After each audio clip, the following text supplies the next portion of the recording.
انہوں نے قرآن آیات پڑھ کے حلف لیا ہے, حلف لے کے منحرف ہو گئے ہیں, تو یہ صادق کہاں پہ رہا؟ یہ ایم پی اے ہو سکتا ہے, ایم این اے ہو سکتا ہے, صادق نہیں ہو سکتا. میری والدہ ویل چیئر پہ جا کے ووٹ ڈال کے آئے ہیں, ہم پوری فیملی 8:15 پہ ووٹ ڈالا.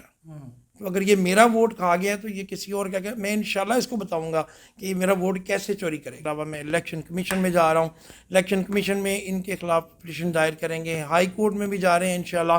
اس کی حلف برداری کو روکنے کے لیے استدعا کریں گے کورٹ سے. السلام علیکم ناظرین, آپ دیکھ رہے ہیں ایک نیوز اور میں ہوں بلال ظفر. ناظرین, الیکشنز ختم ہوئے 2 دن ہو گئے ہیں اور آج میں آپ کے ساتھ جو سٹوری شیئر کرنے والا ہوں وہ لاہور کے NA 121 کی ہے, جہاں مسلم لیگ نون کے رہنما شیخ روہیل اصغر اور PTI کے نامزد امیدوار وسیم قادر وہاں سے امیدوار تھے MNA کے, اور اس کے بعد وہاں پہ الیکشن ہوا, بلکہ پورے پاکستان میں الیکشن ہوا, اور الیکشن کی جو سچویشنز آپ کے سامنے رزلٹس آتے رہے وہ آپ نے سارے دیکھے. تو اسی طرح وسیم قادر کے حلقے میں جو وسیم قادر کی میں اگر آپ کو ماضی بتاتا چلوں تو وسیم قادر مسلم لیگ نون کے رہنما تھے, اور اس سے پہلے وہ MPA بھی رہ چکے ہیں اور اس کے بعد ڈپٹی میئر بھی رہ چکے ہیں. حمزہ شہباز سے ایک ناراضگی کے بعد انہوں نے مسلم لیگ نون سے کنارہ کشی کر لی تھی, جس کے بعد PTI میں شامل ہو گئے, اور عمران خان کی جو نامزد امیدواروں میں ان کا نام آتا ہے, ان کا اور شیخ روہیل اصغر کا الیکشن میں مقابلہ ہوا, جبکہ اس سے پہلے شیخ روہیل اصغر کے نیچے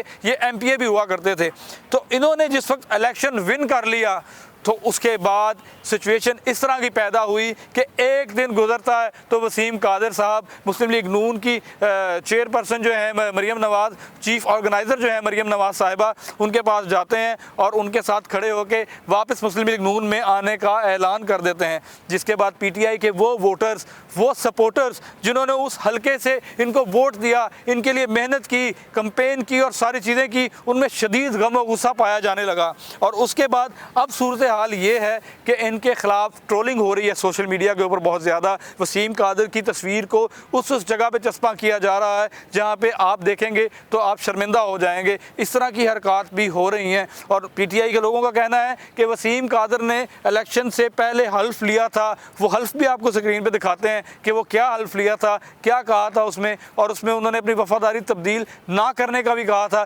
لیکن اسی وجہ سے مسلم لیگ نون میں جانے کی وجہ سے وسیم قادر کو خاصی تنقید کا نشانہ بنایا جا رہا ہے. تو ایک وکیل رہنما جو ہیں راشد کاکڑ جن کا نام ہے, وہ بھی اس علاقے کے ووٹر تھے اور وہ وکیل بھی تھے. انہوں نے اس چیز کو دیکھتے ہوئے کیس دائر کیا اور ان کے خلاف, وسیم قادر کے خلاف جو ہے وہ ہربنس پورہ تھانے میں اپلیکیشن دی کہ ہمارے مینڈیٹ کا مذاق اڑایا گیا ہے, ہم سے جو حلف لیا اس کا مذاق اڑایا گیا ہے, قرآنی آیات کا نام لے کر جو حلف لیا تھا اس چیز کو بھی وسیم قادر نے کچھ نہیں سمجھا. تو آپ کو ان کی جانب لیے چلتے ہیں کہ وہ کیا کرنے جا رہے ہیں وسیم قادر کے اگینسٹ, اور ان کا یہ بھی کہنا ہے کہ میں وسیم قادر کو حلف بھی نہیں لینے دوں گا. سر السلام علیکم. السلام جی, کیسے ہیں؟ اچھا قادر صاحب, کیا کہیں گے, اپلیکیشن فائل کی ہے, کیا سوچ کے آپ نے اپلیکیشن فائل کی ہے؟ میں جی NA 121 کا ووٹر ہوں, ویسے تو ووٹر کر رہا ہوں جو کچھ کر رہا ہوں. NA 121 میں اس وسیم قادر نے, جو کہ اب MNA کی سیٹ پر براجمان ہے, اس نے عین وہی کچھ کیا ہے جو ایک چور چکا, ایک فراڈیا, ایک دھوکے باز کرتا ہے. انہوں نے پلیٹ فارم یوز کیا ہے PTI کا, عوام کو ورگلایا ہے, قرآن آیات پڑھ کے اور حلف لیا ہے قرآن پاک پہ, اور لوگوں کو کہا ہے کہ میں ان کا عمران خان کا سپاہی ہوں, مجھے ووٹ کریں, آپ کا ووٹ میرے پاس امانت ہے, میں عمران خان کی جوڑی میں سیٹ ڈالوں گا. جو ہی یہ سیٹ جیتا ہے تو یہ اس نے 2 نمبری کر کے, عوام کی جذبات کے ساتھ کھیل کے, ووٹ حاصل کر کے, چوری کر کے عوام کا مینڈیٹ بھیج دیا. اور اس کے خلاف میں نے کارروائی کا آغاز کیا ہے. یہ پہلا فورم ہے, پہلے فورم کے بعد جو عدلیہ کا فورم ہے وہ ہم یوز کریں گے. اس کے علاوہ میں الیکشن کمیشن میں جا رہا ہوں, الیکشن کمیشن میں ان کے خلاف پٹیشن دائر کریں گے, ہائی کورٹ میں بھی جا رہے ہیں انشاءاللہ. اس کی حلف برداری کو روکنے کے لیے استدعا کریں گے کورٹ سے انشاءاللہ. اس کو چونکہ اس ویڈیو بیان اور بیان حلفی پر حلف بیان دینے کے بعد بھی یہ جو مکر گیا ہے, منحرف ہوا ہے, اس نے قرآنی آیات کی بے حرمتی کی ہے, اس نے اسلامی شعار کے خلاف جا کے امت مسلمہ کی دل آزاری کی ہے, شدید دل آزاری کی ہے, بشمول میری والدہ ویل چیئر پہ جا کے ووٹ ڈال کے آئے ہیں, ہم پوری فیملی 8:15 پہ ووٹ ڈالا. تو اگر یہ میرا ووٹ کھا گیا تو یہ کسی اور کا میں انشاءاللہ اس کو بتاؤں گا کہ یہ میرا ووٹ کیسے چوری کرے گا. قادر صاحب, سنا ہے وسیم قادر کے گھر پہ کوئی حملہ بھی ہوا ہے, کوئی جو ہے توڑ پھوڑ بھی کی گئی ہے, لائٹس بھی آف ہوئی ہیں, کیا آپ کے پاس اطلاعات ہیں؟ جی میرے علم میں اس دن آیا تھا کہ اسی رات ہی لوگ جو ہی لوگوں کو خبر آئی ہے لوگوں میں غم و غصہ ظاہری بات ہے اگر میرے جیسے بندے کو آ گیا ہے تو عوام جو بیچارے دور سے ووٹ ڈالنے آئے ہیں جن کا مینڈیٹ چوری کر لیا ہے لوگوں نے ان کے گھر کا گھیراؤ کیا ہے پوری رات لوگ بیٹھے رہے ہیں اور میرے علم میں آیا کہ پورے ایریے کی لائٹ بند کر دی گئی ہے پولیس نے آ کے اس سارے معاملے کو ٹیکل کیا. تو آپ نے جو اپلیکیشن دی ہے کیا سمجھتے ہیں پولیس اس پہ کارروائی کر رہی ہے کوئی؟ پولیس بیچاری آپ کو پتہ ہی ادارہ پولیس کا کیا ہمارا اس کا رہ گیا پولیس سے گریزہ ہیں. اینی ہاؤ ہمارے پاس دوسرے فورم موجود ہیں الحمدللہ میں وکیل ہوں عدلیہ ہمارا فورم موجود ہے چونکہ پہلا فورم تھا اس کو ہم نے اڈاپٹ کرنا تھا پروسیجر کو ہم کورٹ میں جائیں گے اس کو اپنی جو لیگل پروسیڈنگ ہے اس کے لیگل پروسیڈنگ قانون میں کیا ایسی گنجائش موجود ہے کہ ایک جو منتخب ایم این اے ہے جو بن گیا ایم این اے آزاد حیثیت میں بنا ہے تو آپ اس کے خلاف کارروائی کرنا چاہ رہے ہیں تو قانون میں ان کو کیا سزا مل سکتی ہے؟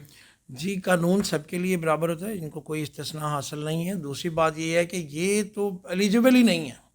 جب یہ اس میں 62-63 پہ پورا نہیں اترتا پوری دنیا کو پتہ لگ گیا ہے ویڈیو پوری دنیا نے دیکھی ہے کہ انہوں نے قرآن آیات پڑھ کے حلف لیا ہے حلف لے کے منحرف ہو گئے ہیں تو یہ صادق کہاں پہ رہا یہ ایم پی اے ہو سکتا ہے ایم این اے ہو سکتا ہے صادق نہیں ہو سکتا. تو یہ انشاءاللہ ہم ثابت کریں گے اس کے خلاف پوری قانونی کارروائی ہوگی 295 جو ہے پی پی سی وہ اس کی دفعات شامل ہوگی انشاءاللہ اور یہ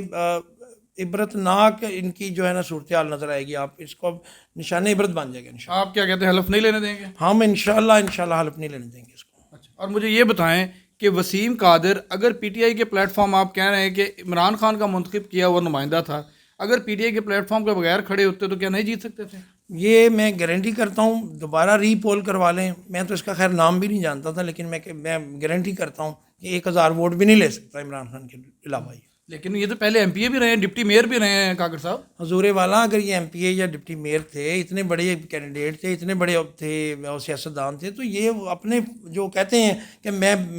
مریم صاحبہ کے گھر اپنے گھر چلا گیا ہوں تو ان کے فورم سے آتے ان کے ٹکٹ لیتے ان کو دودھ کا دودھ پانی کا پانی ہو جاتا تھا. ان کے منہ پہ بوتل ماری گئی تھی حمزہ شہباز شریف نے اس کے منہ پہ بوتل ماری تھی تو یہ اسی قابل تھے غالباً تو یہ غلط جگہ پہ آ گئے ہیں لوگوں کا لیکن ہم اپنا مینڈیٹ چوری نہیں ہونے دیں گے انشاءاللہ. جس وقت مریم نواز کے ساتھ کھڑے ہو کے یہ کہہ رہے تھے کہ میں اپنے گھر واپس آ گیا ہوں تو مریم نواز بڑی خوش نظر آ رہی تھی تو آپ کے اوپر کیا گزر رہی تھی اس وقت؟ میں مریم نواز پہ تو کمنٹ نہیں کرنا چاہوں گا. ان کی جو ہے جس نے میرا ووٹ چوری کیا میں انشاءاللہ جذبات بتاؤں گا نہیں دکھاؤں گا اور قانونی طور پہ دکھاؤں گا ہر فورم یوز کروں گا اور ہر فورم پہ جاتے ہوئے انشاءاللہ یہ بندہ ایم این اے کا حلف نہیں اٹھا سکتا. اچھا کاکڑ صاحب مجھے یہ بتائیں کہ الیکشن کمیشن ان کے خلاف کیا کارروائی کر سکتے ہیں؟ سر یہ ایلیجیبل ہی نہیں ہے 62-63 پہ پورا ہی نہیں اترتے جب اس کے اوپر پورا نہیں اتریں گے تو 100% اس کو حلف نہیں یہ کیپیبل ہی نہیں ہے. اچھا مجھے ایک بات بتائیں نا کہ وہ اگر اس نے یہ ڈیسیجن کر لیا ہے تو پی ٹی آئی کی طرف سے اگر ایم این اے وہ بن جاتے ہیں تو ان کے علاقے والوں کے ساتھ ان کی وابستگی اس بات کی ہوگی کہ وہ کام کروائیں گے ڈیولپمنٹ ہوگی علاقے میں اور بڑے سارے کام ہوں گے تو پی ٹی آئی کے ساتھ رہتے ہوئے تو شاید میرے خیال کام نہیں ہوتے تھے شاید انہوں نے عوام کے ساتھ اچھے تعلقات استوار کرنے کے لیے یہ ڈیسیژن کیا ہو. سر بالکل ایسا نہیں ہے اگر ایسا کیا ہو تو ہمیں اندازہ ہونا ہمیں یہ جو نالیاں اور سڑکوں کی سیاست انہوں نے کر کے ہمارے گلے میں ڈالی ہوئی ہے نا گزشتہ 70 سال سے ہم اس سے متنفر ہو چکے ہیں. ہمیں پتہ ہے کہ ہمارے